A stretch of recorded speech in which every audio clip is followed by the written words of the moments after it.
बाबा जी और हुजूर जी की प्यारी साध संगत जी, राधा स्वामी जी संगत जी, बाबा जी ने किया अलविदा तो संगत लगी रोने, पूरा वाकया हम आपको बताएंगे। इस सप्ताह परोर में भंडारे का आयोजन है और उससे पहले ही बाबा जी ने एक महत्वपूर्ण निर्णय लिया है, जिसके बारे में भी हम इस वीडियो में आपको विस्तार से बताएंगे। संगत जी, 18 जून का दिन संगत के लिए बेहद भावुक करने वाला रहा। वो लम्हा आ ही गया जब बाबा जी ने संगत से विदाई ली, यानी संगत को अलविदा कहा।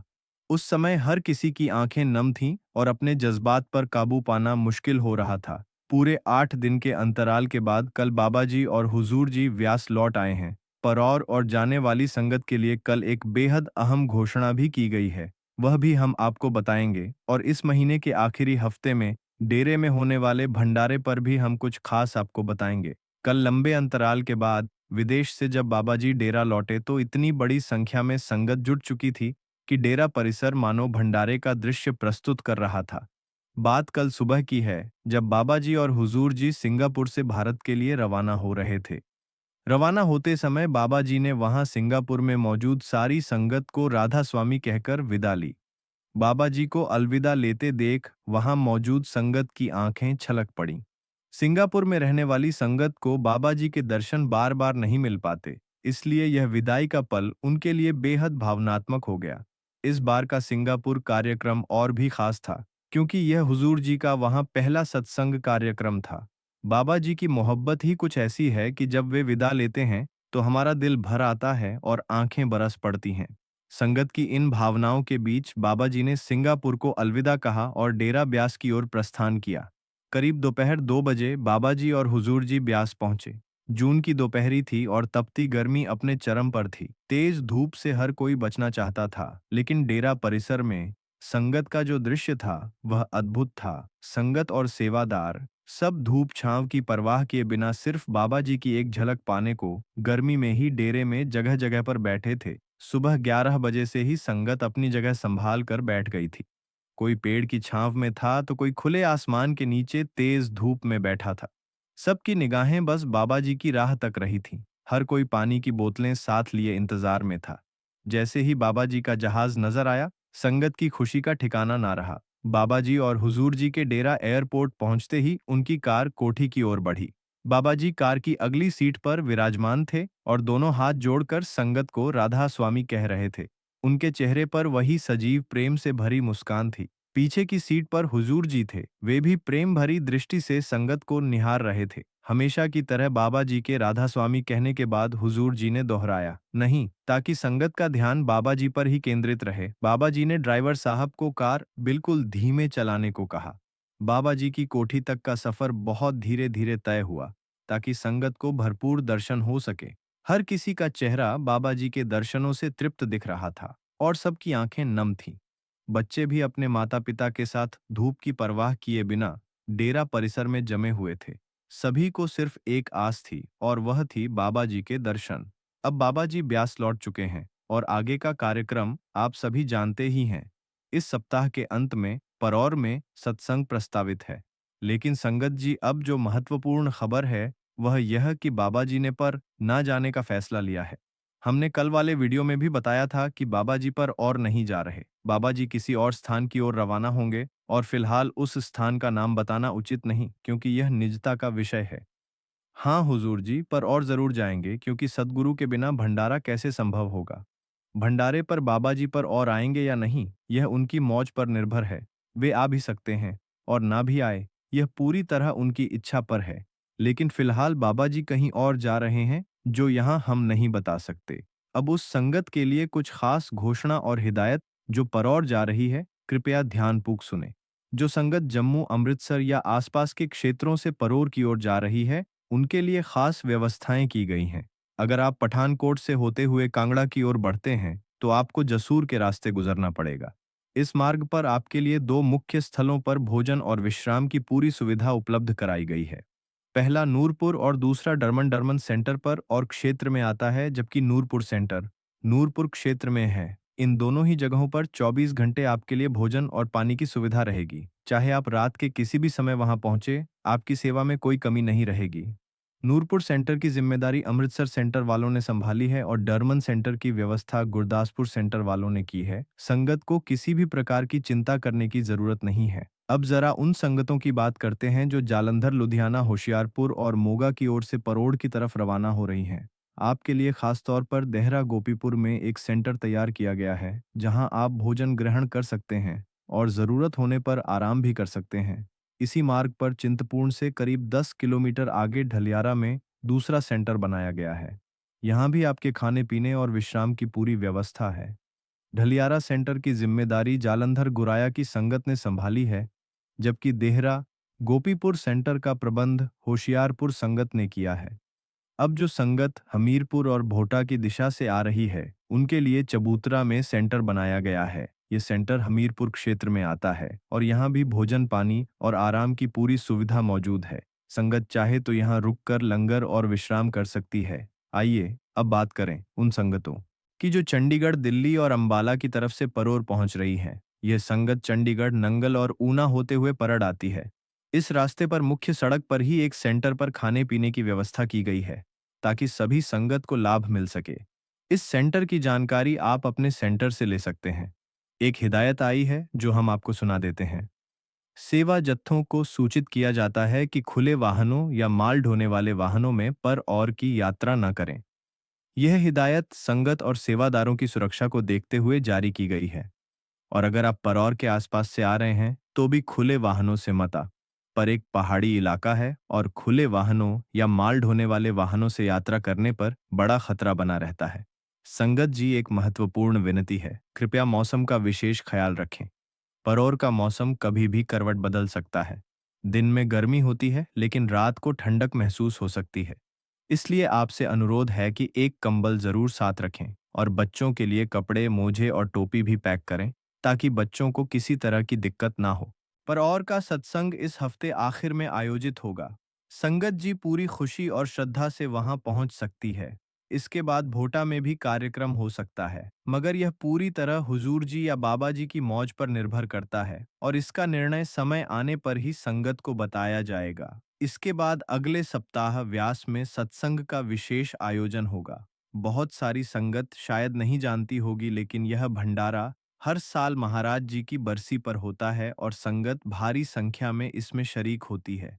इस अवसर पर डेरा प्रबंधन ने विशेष प्रबंध किए हैं। रेलवे के सहयोग से एक विशेष ट्रेन चलाई जा रही है जो हजरत निजामुद्दीन, नई दिल्ली और सब्जी मंडी से चलेगी। यह ट्रेन 26 जून 2025 को हजरत निजामुद्दीन से शाम 7:40 पर रवाना होगी। रात 8:15 पर नई दिल्ली और 8:30 पर सब्जी मंडी से चलेगी और अगली सुबह लगभग 4 बजे ब्यास पहुंचेगी।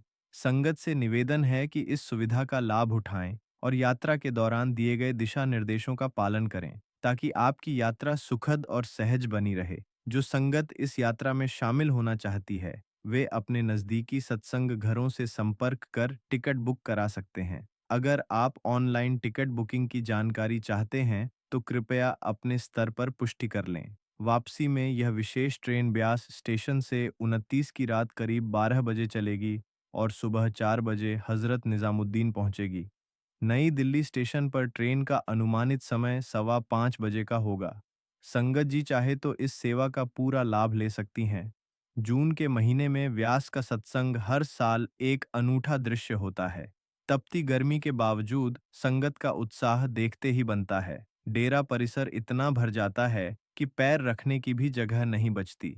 इसकी वजह भी साफ है। एक तो स्कूलों की छुट्टियां होती हैं और दूसरा संगत के दिल में अपने प्यारे गुरु जी के दर्शन की तीव्र प्यास होती है, क्योंकि फिर इसके बाद बाबा जी अक्सर लंबे समय के लिए विदेश चले जाते हैं। ब्यास का मौसम इस समय बेहद गर्म रहता है। इसलिए अगर आप डेरा आ रहे हैं तो कपड़े और बाकी सामान गर्मी को ध्यान में रखते हुए साथ लाएं, ताकि आपकी यात्रा और सत्संग का अनुभव सुखद बना रहे। जहां तक सत्संग की बात है, पर और में या डेरे में बाबा जी करेंगे या हुजूर जी, यह तो सब उनकी मौज और कृपा पर निर्भर है। हमारा तो यही फर्ज है कि हम पूरे प्रेम, श्रद्धा और समर्पण से सत्संग में शामिल हो। हमें सत्संग की बातों को अमल में लाना है। सत्संग चाहे बाबा जी करें या हुजूर जी, इसके बारे में नहीं सोचना। दोनों सद्गुरु उस एक ही मालिक का रूप हैं। संगत जी, अब बात करते हैं। ब्यास की ब्यास में बाबा जी का डेरा है, यह तो सब जानते ही हैं, लेकिन ब्यास डेरा की स्थापना की कथा अपने आप में बेहद अद्भुत और प्रेरक है। यह स्थान असल में उन आत्माओं के लिए बना है जो किसी अनजानी खिंचाव से व्यास की ओर खींची चली आती है। जब बाबा जयमल सिंह जी ने इस पवित्र धरती पर डेरा लगाया था, तब यह जगह सुनसान और वीरान थी। चारों ओर घना जंगल फैला था, ना कोई बस्ती थी, ना इंसानी रौनक। बाबा जी अपनी रोटियां साथ लाते और महीनों दरिया किनारे बैठकर भजन सिमरन में तल्लीन रहते। कुछ लोगों का कहना है कि बाबा जयमल सिंह जी कभी-कभी ब्यास नदी के पानी में रोटी डुबोकर भी खाते थे। संगत जी जो मालिक से जुड़े हुए होते हैं, उन्हें दुनियावी चीजों में कोई दिलचस्पी नहीं होती। उन्हें बस शरीर को चलाने के लिए दो रोटी की जरूरत होती है। उस समय यहाँ सांप, बिच्छू और बड़े-बड़े जंगली जानवर भी डेरा डाले रहते थे। बाबा जी की एक छोटी सी कुटिया थी जो उनका साधना स्थल बनी। उसी कुटिया में बैठकर वे साधना में लीन रहते। वो सुनी और वीरान धरती आज एक बसा बसाया सुंदर नगर बन चुकी है, जहां किसी जमाने में कदम रखने की भी हिम्मत ना होती थी। आज वहां लाखों की तादाद में संगत उमड़ती है। जब बाबा जी ने यहाँ साधना शुरू की थी, लोग हैरान होते थे कि इस जंगल में भला कोई कैसे बच सकता है। धीरे धीरे बाबा जी ने इस जगह को ऐसा तैयार किया कि संगत जब आए तो वे सत्संग सुन सके। बाबा जयमल सिंह जी का स्वभाव बहुत ही कोमल, प्रेम से भरा और विनम्र था, लेकिन अनुशासन के मामले में वे बेहद दृढ़ थे। आज के बाबा जी की प्रकृति भी कहीं ना कहीं वैसी ही दिखाई देती है। बाबा जयमल सिंह जी को अपनी तस्वीरें खिंचवाना बिल्कुल पसंद नहीं था। एक बार किसी ने चुपके से उनकी फोटो लेने की कोशिश की, लेकिन संतों की लीला अनोखी होती है। कहा जाता है कि वह तस्वीर कैमरे में आई ही नहीं। आज जो इंटरनेट पर एक फोटो बाबा जयमल सिंह जी की बताई जाती है, वो दरअसल उनके फौज की नौकरी के दिनों की मानी जाती है। लेकिन व्यास ने इसकी कभी पुष्टि नहीं की, क्योंकि बाबा जी का साफ हुक्म था कि उनकी तस्वीर ना खींची जाए। डेरा आज भी उसी आदेश का पूरी श्रद्धा से पालन करता है। यही वजह है कि डेरा परिसर में कहीं भी आपको बाबा जयमल सिंह जी की तस्वीर नहीं दिखाई देगी। यहाँ सीधे स्वामी जी महाराज के बाद बड़े महाराज जी की ही तस्वीरें लगाई जाती हैं। जब बाबा जयमल सिंह जी ने यहाँ गहन साधना की थी, उस वक्त बड़े महाराज जी उनके सेवक के रूप में सेवा कर रहे थे। एक दिन बड़े महाराज जी ने बाबा जी से विनती की कि यहाँ कुछ निर्माण कार्य कराया जाए।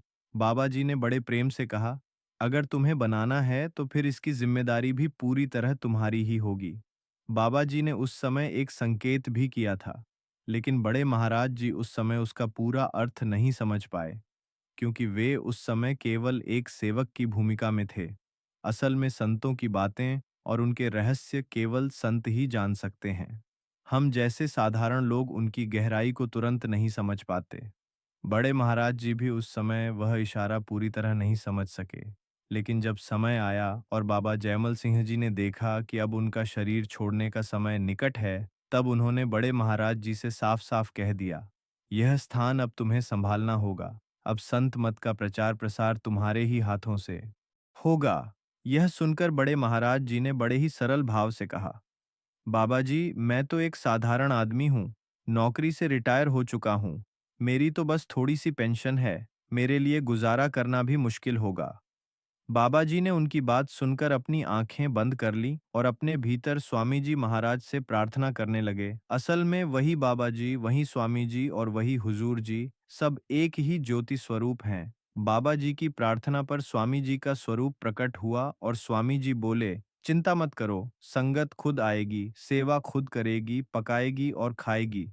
तुम्हें किसी बात की चिंता नहीं करनी चाहिए। बाबा जी ने बड़े महाराज जी को वचन दिया कि चाहे पूरा ब्रह्मांड तेरे लंगर से भोजन करने लगे, तेरे लंगर में कभी कमी नहीं आएगी। और संगत जी, आज हम वही दृश्य अपनी आंखों से देख रहे हैं। चाहे कोरोना जैसी कठिन घड़ी हो या देश की किसी मुश्किल परिस्थिति का समय, ब्यास के दरवाजे कभी बंद नहीं हुए। अभी हाल ही में हमने खुद देखा कि भारत पाकिस्तान युद्ध जैसी स्थिति में पहुंच गए थे, लेकिन बाबा जी ने जम्मू कश्मीर के सेंटरों को खोल दिया, जिससे कि युद्ध से प्रभावित लोग, जिन्हें मजबूरी में अपना घर छोड़ना पड़ रहा है या युद्ध के कारण उन पर कोई दिक्कत आई है, वह सब लोग इन सेंटरों में जब तक चाहे तब तक रह सकते हैं। लंगर से लेकर दवाइयां तक हर चीज का इंतजाम बाबा जी ने करवा दिया था। हर दिन हजारों की संगत के लिए लंगर बनता है और भंडारों पर लाखों लोगों के लिए 3 टाइम का लंगर बनता है। ये कोई साधारण बात नहीं हो सकती, इसके पीछे कोई बड़ी शक्ति जरूर होती है। संगत जी, आइए अब वीडियो को आगे बढ़ाते हैं और सुनते हैं एक ऐसी कमाल की साखी। यह कमाल की इसलिए है क्योंकि जिसने भी इस साखी को सुना उसका भजन सिमरन बनने लगा। इसके बाद हम आपको एक और साखी भी सुनाएंगे। जो लोग नाम दान तो ले लेते हैं लेकिन भजन सिमरन नहीं करते, फिर उनके साथ क्या होता है, आइए पहले सुनते हैं वह साखी जो आपके भजन सिमरन को आसान बना देगी। एक बार की बात है, सदगुरु जी अपनी प्यारी संगत के बीच विराजमान थे। चारों ओर श्रद्धा और प्रेम का माहौल था। संगत सदगुरु जी से तरह तरह के सवाल पूछ रही थी और बाबा जी अपनी रूहानी बातें बड़े प्रेम से सभी को समझा रहे थे। कोई नाम सिमरन की गहराई के बारे में पूछ रहा था, तो कोई अपने रोजमर्रा की परेशानियों और कारोबार के बारे में। जैसा कि हम जानते हैं, संत महात्मा दुनियावी बातों में ज्यादा रुचि नहीं रखते। इसलिए जब कोई संगत भजन सिमरन और आत्मिक मार्ग के बारे में पूछती, बाबा जी बड़े प्रेम और धैर्य से उसका जवाब देते।